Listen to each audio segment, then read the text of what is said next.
Jadi Nahdlatul Ulama ini bisa bertahan sampai saat ini karena tidak pernah keluar dari apa yang dicita-citakan. NU sudah berdiri hampir 1 abad lamanya.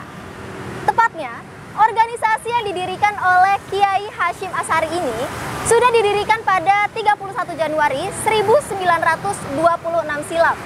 Artinya, 5 tahun lagi, organisasi ini akan menginjak usianya yang ke-1 abad. Apa sih rahasia organisasi ini bisa mempertahankan eksistensinya hingga saat ini? Kali ini, Nadia akan berbincang-bincang langsung dengan Ketua PBNU Marsudi Syuhud.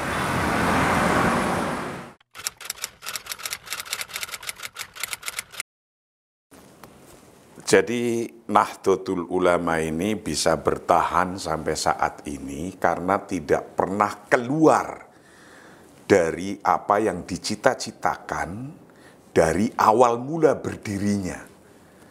Awal mula berdirinya ini apa sih? Yang awal-awal sebelum NU itu berdiri itu ada 4 pilar berdirinya Nahdlatul Ulama itu.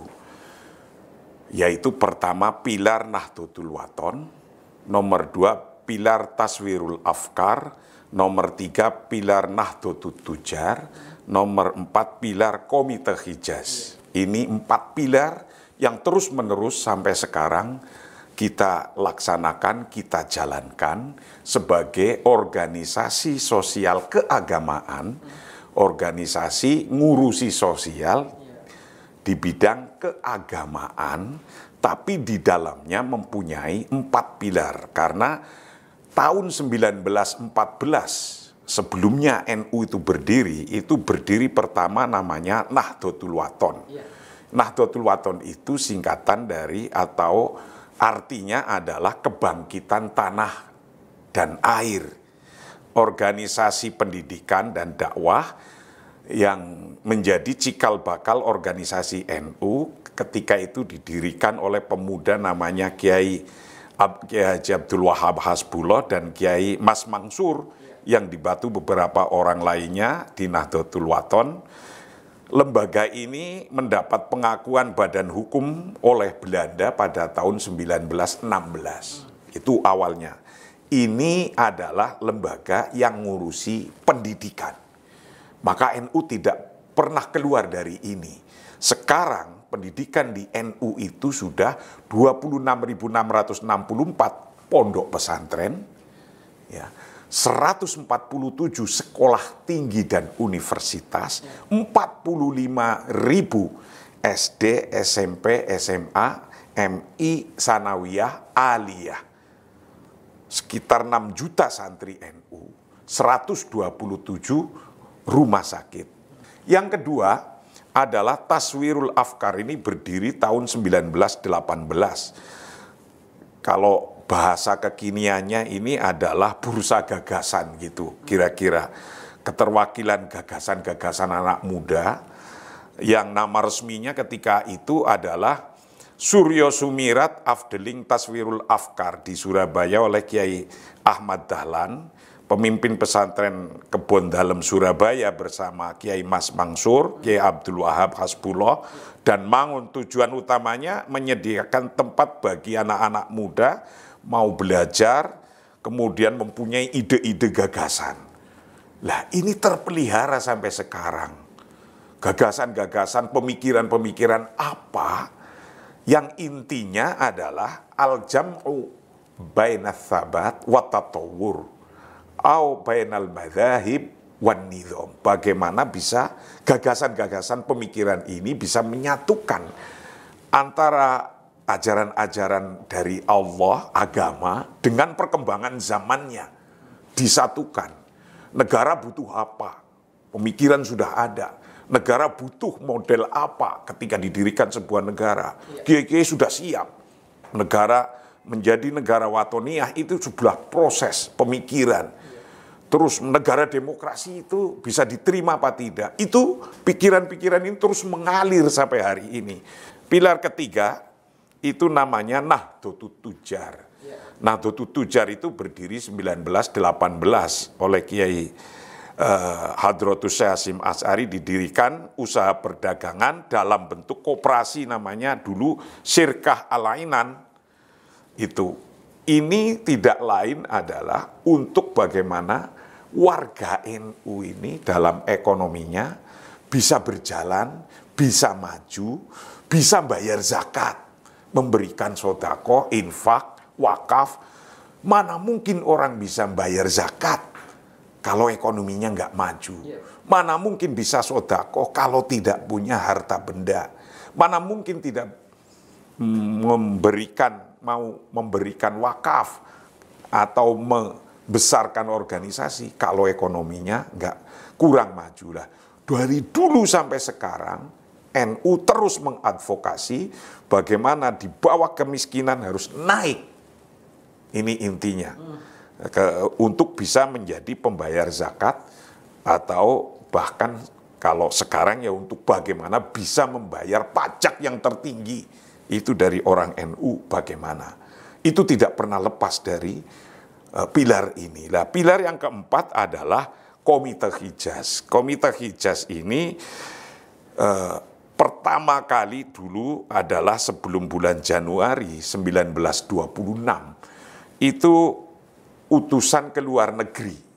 Jadi internasional. Dalam kasus ini diketuai oleh Hasan Dipo, wakilnya oleh Soleh Syamil, dan sekretarisnya adalah Bapak Muhammad Shodiq Setijo, wakilnya Abdul Halim, penasehatnya Kiai Haji Abdul Wahab Hasbullah, Kiai Haji Masyuri, dan Kiai Khalil. Ini adalah untuk hubungan dengan internasional. Dalam kasus ini dulu dengan Saudi Arabia. Bagaimana biar tetap di Masjidil Haram diajarkan 4 mazhab, dan juga tentang makbaroh Nabi yang ketika itu ada berita mau dipindah atau mau diapakan itu karena itu agar jangan sampai dipindah. Itulah bagaimana NU kerjasama dengan internasional atau luar negeri. Sampai sekarang kerjasama internasional dan oleh luar negeri itu dipelihara. Apa yang disampaikan ke internasional hari ini tentu ajaran-ajaran moderasi, ajaran-ajaran tawasud, ajaran bahwa Islam rahmatan lil alamin, blessing for all, yang bisa diterima oleh bangsa-bangsa di dunia. Maka contoh ini ya, contoh nyata ketika ada beberapa negara yang mayoritas Islam itu perang dengan temannya sendiri, saudaranya sendiri. Negara Indonesia, NU pernah ngalami bahwa dulu pernah perang sendiri, ada DI, ada TII, ada Karmuzakar, dan juga perang diri sendiri, di sebelah kiri ada PKI. Lah cerita ini harus bisa jadi kekuatan bangsa ini. Ketika ini jadi kekuatan bangsa ini, saya sendiri keliling di negara-negara yang lagi perang sendiri, saya sampaikan, nih loh, dulu Indonesia pernah terjadi kayak gini. Ternyata kita bisa mengakhirinya dan bisa mendirikan sebuah negara. Afghanistan itu dulu ratusan tahun nggak pernah berhenti perang. Kita undang ke sini. Waktu itu tahun 2010 saya Sekjen PBNU. Kita sampaikan, negara kita Indonesia dulu juga kayak sampean ini, perang sendiri. Tapi bisa mengakhiri dan bisa membentuk negara ini. Akhirnya sekarang negara Afghanistan bisa menyusun pemerintahannya, minimal yang tadinya terus perang, mulai aman, dan apa yang terjadi? NU berdiri di Afghanistan dari pusat sampai desa. Sudah ada organisasi NU dari pusat sampai desa di Afghanistan. Begitu pula di negara-negara Amerika, Eropa, Australia, Timur Tengah, atau bahkan negara-negara Afrika.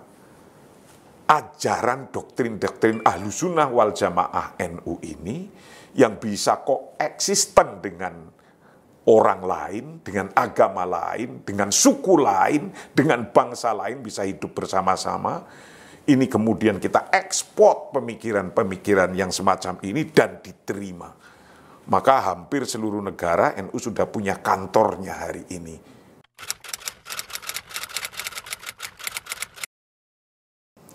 Alhamdulillah, tasyakur binikmah.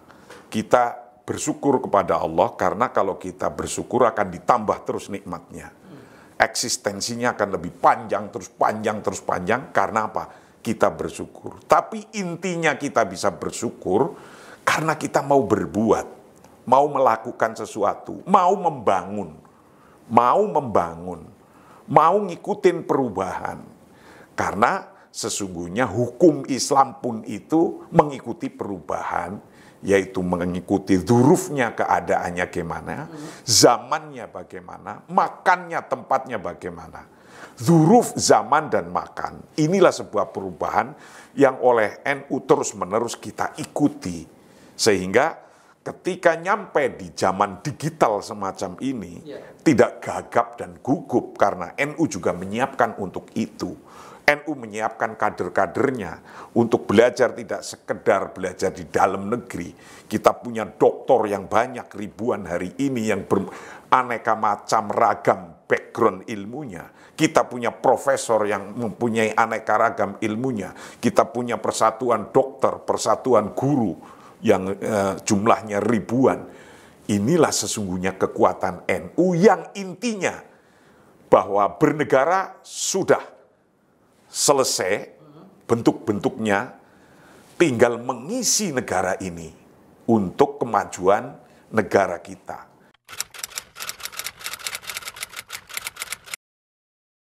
Kita sudah bisa melihat step-step perkembangan dunia, ya, dari ibaratnya dulu revolusi industri itu ya 1.0, menuju naik lagi ke 2.0. Kalau ini dianggap step-step perkembangan dunia, dari 2.0 masuk ke 3.0, 3.0 masuk ke 4.0, 4.0 masuk ke 5.0. Ini kita ikutin terus.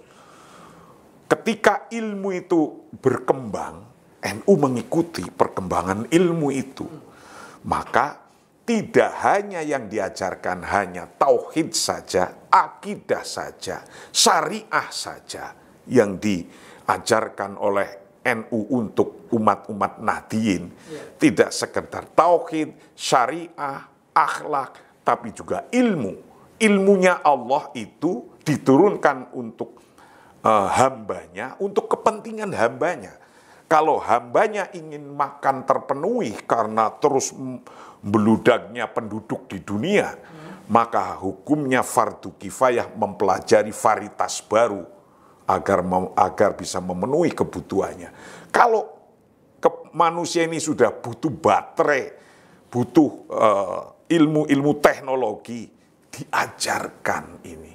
Karena itu sesungguhnya untuk memenuhi kemanfaatan dan kemaslahatan kebutuhan umat itu sendiri, atau lebih spesifik kebutuhan orang NU sendiri atau bangsa Indonesia atau umumnya bangsa di seluruh dunia.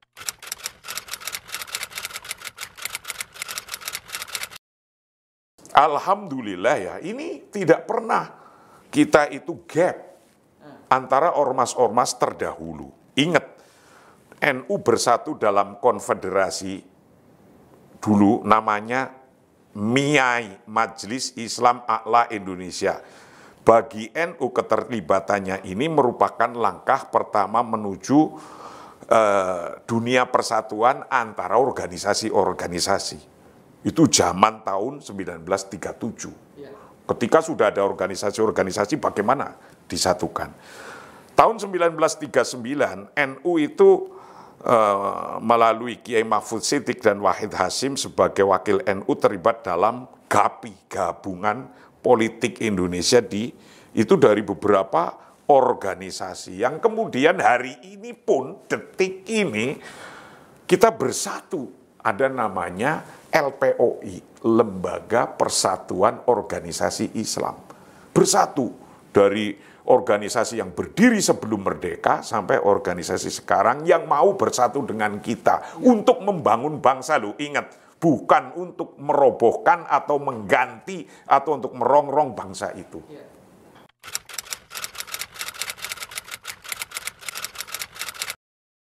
Sama, jadi Sekarang apalagi ketika NU sudah pahamnya kita diterima di luar negeri. Rasulullah kan mengajarkan kepada kita, ketika agama datang, itu sudah ada kebudayaan lebih dahulu. Yaitu disebut kebudayaan jahiliyah ketika itu. Nah, lalu gimana ketika ngadepin kebudayaan yang belum sepenuhnya menjadi Islam? Sudah dikasih tahu caranya memodifikasi budaya ini. Dimodifikasi budaya ini, tapi tidak dibuang sehingga orang itu tidak kehilangan budayanya. Contoh nih, ketika Rasulullah menghadapi budaya jahiliyah, ketika itu adalah contoh satu aja, nanti bisa dikembangkan. Itu tentang akikah.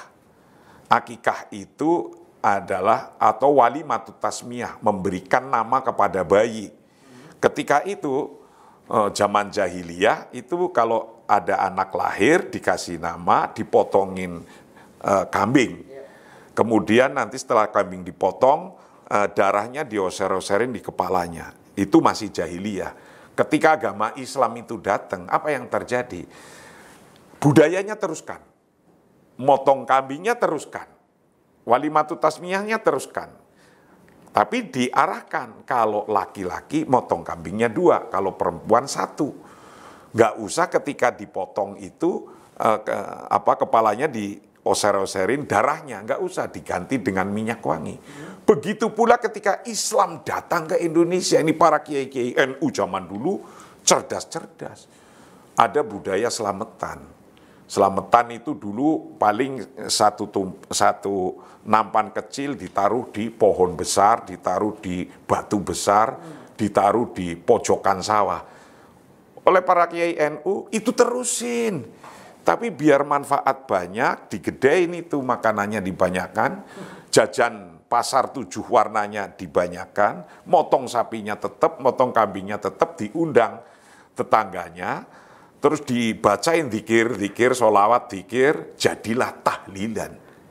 Itu budaya tidak hilang, tapi tidak bertentangan dengan syariat Islam. Saya yakin sama dengan urusan keluarga. Urusan keluarga sendiri nih, ada bapak, ada ibu, ada anak, ada cucu. Itu pasti ada tantangan internalnya. Kalau kita bisa menjangkau seluruh keinginan yang tidak terbatas di dalam, kemudian aturan-aturan ditegakkan dalam organisasi, berarti ada ADART. Betapapun pikiran orang yang jutaan orang NU, ada yang terlalu kanan dan ada yang terlalu kiri, kita moderasikan menjadi yang kanan hendaknya ke tengah, yang kiri juga hendaknya menengah. Jadi akhirnya ada persoalan perbedaan pendapat apapun di dalam akan ketemu saling menghormati. Ini intinya. Begitu pula ketika keluar. Yang di luar ada organisasi lain, ada pemahaman lain. Yang di luar ada ajaran agama berbeda. Nah ini dua konteks ke dalam juga selesai karena mempunyai aturan ADART yang sudah mapan.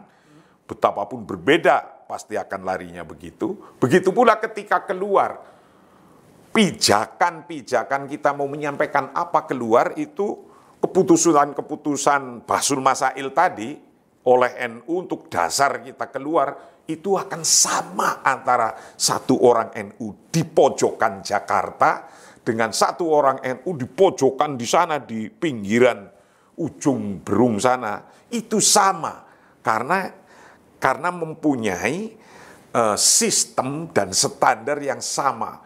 Kitab yang diajarkan di pesantren sama. Ahlussunnah wal Jamaah pemahamannya sama. Maka ketika keluar itu tidak pating ceblung sendiri.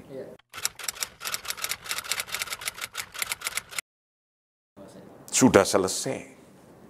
Hubungan NU dengan negara. Negara kita ini tahun 1936, ya kembali ini.